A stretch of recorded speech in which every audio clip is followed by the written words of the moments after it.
If your mind took instructions from you, would you create anxiety? Just do the simple sadhana, all of you. You can't do any other yoga. This much you can do, isn't it? You will see, half your anxiety will start settling down. Because essentially the conflict is, there are two dimensions within you.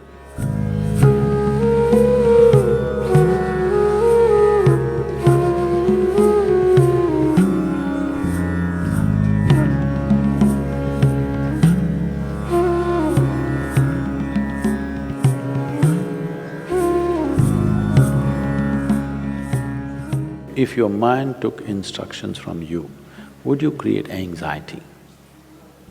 No. So don't look for answers elsewhere, elsewhere, elsewhere.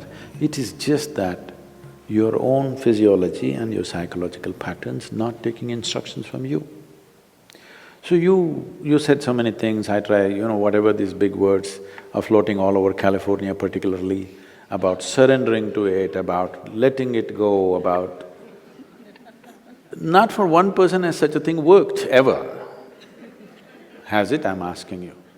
You have anxiety, try to let it go. Does it go? Even a damn flu doesn't go. Yes or no? Even a simple cold does not go, you say go, does it go? So, let's not get into this fanciful states of surrendering, these are all words thrown around. Nobody knows what is surrender. Because when it happens, you will not know it has happened. You can't do it, I surrendered. How's that possible? So, leaving those things, essentially, as I said, you have not read the user's manual of how this works.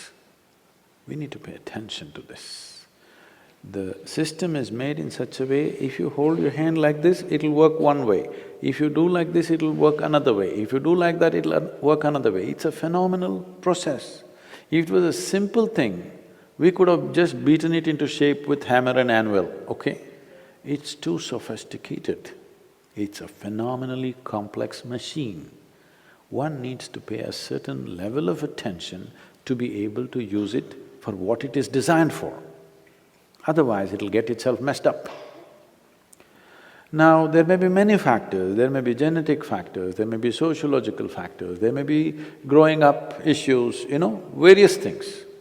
But do not ascribe your problems to any of those things. The important thing is just this, you are not able to have your mind the way you want it. That's the only problem you have, isn't it? The moment you ascribe it, I'm like this because my father was like that, I'm like this because my grandfather's genetics were not okay, you're finished. Because we can't change those guys now. Yes? You can't choose a different father or a different grandfather now, it's over. But you can transform this. You must understand, still it doesn't matter you have anxiety disorder. Still, if you put a piece of carrot, there is an intelligence here which can transform a carrot into a human being. That means every day a new body is being manufactured within you, isn't it? In parts, a new human being is manufactured every day. When the very source of creation is functioning within you and a new human being is constantly being created, if you take little charge of that, you can create an entire new physiological and psychological process. This happened to us some time ago. Last year, we were trekking in Tibet.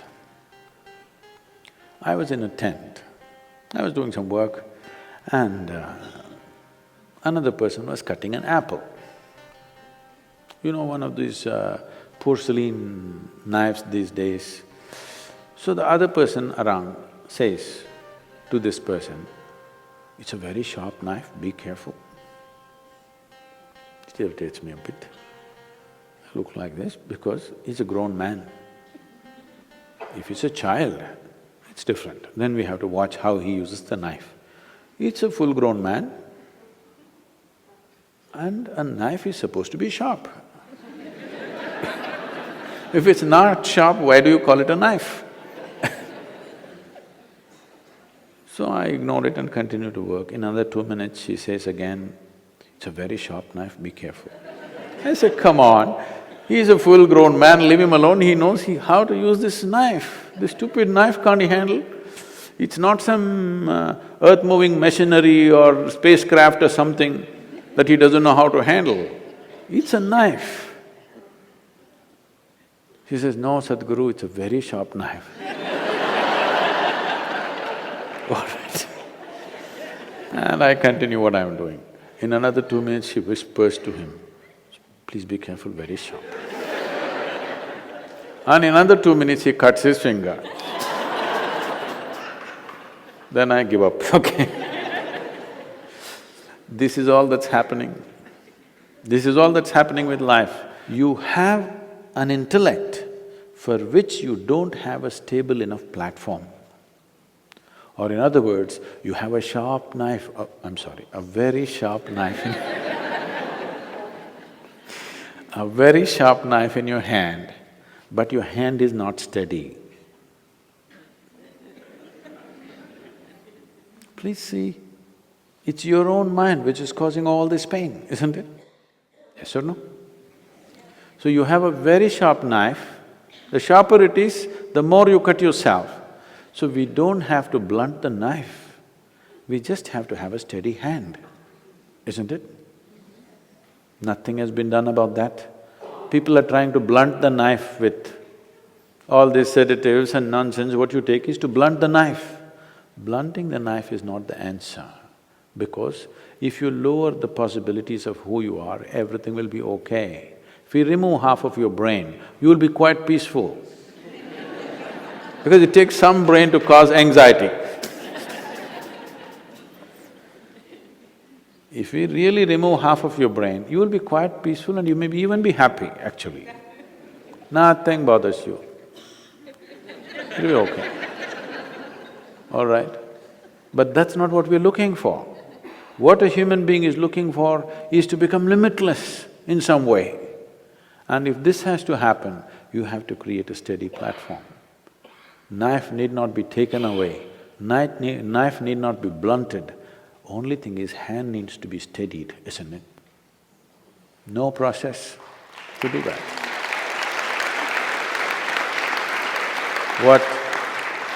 What inner engineering means, what yoga means is just this. When I say yoga, being in California, don't imagine all those impossible postures. Yoga does not mean postures, yoga means union, okay? The word yoga literally means union. This is the first form of union. Your right and left.